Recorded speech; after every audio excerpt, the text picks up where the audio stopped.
Let me know if you've heard this one before.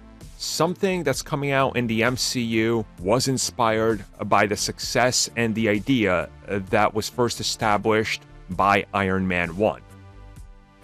Yes, you've heard this every other time any other Marvel Studios project is greenlit, because they always go back to the basics and try to approach everything with the same eyes they approached Iron Man 1 with. Let's focus on character first, and special effects and nonsense, we'll take care of that later. So of course, recently we found out a bunch of info, first from Empire Magazine, but there's also been more that's out there in relation to what exactly was the idea behind Moon Knight. How did they approach this in terms of how you approach a story and the character that's so different from anything else that we've seen before?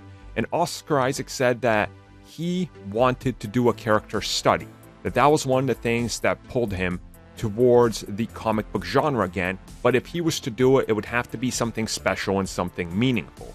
And then he cites Iron Man 1 as being influential, saying that if you look at what that film did for Marvel Studios and character studies, where you could focus on one character in a bigger world and take him out of that and truly put him into his own story and have him react to everything around him, but still be the central focus where the story services the character and not the bigger events around him up until you get to them, that it worked. So when they approached Moon Knight, it was that same type of mindset and mentality going into it. We are going to pull what we can from Iron Man to try to make this the same thing, because it has to be a character study, because there hasn't been a character like this in anything comic book so far.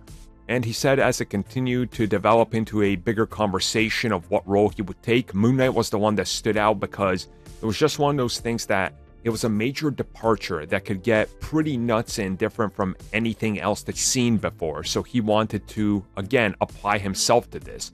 And he said it required a lot of different energy, a lot of different exploration of the mind and getting into this character and doing things so differently that it was truly unique and only could be dealt with in terms of comic books anyway, with Moon Knight. And again, the multiple personalities, the type of character he is, his origin. I mean, it's all different. So here we go. It's going to be interesting to see what they do with it and how far they push this. But again, if you're going to base your new project on anything, Iron Man is a good foundation, because that's the foundation that set forth everything. So if you start on a clean slate and say, nobody knows this character, how do we make him approachable? Well, look at Iron Man as a fine example.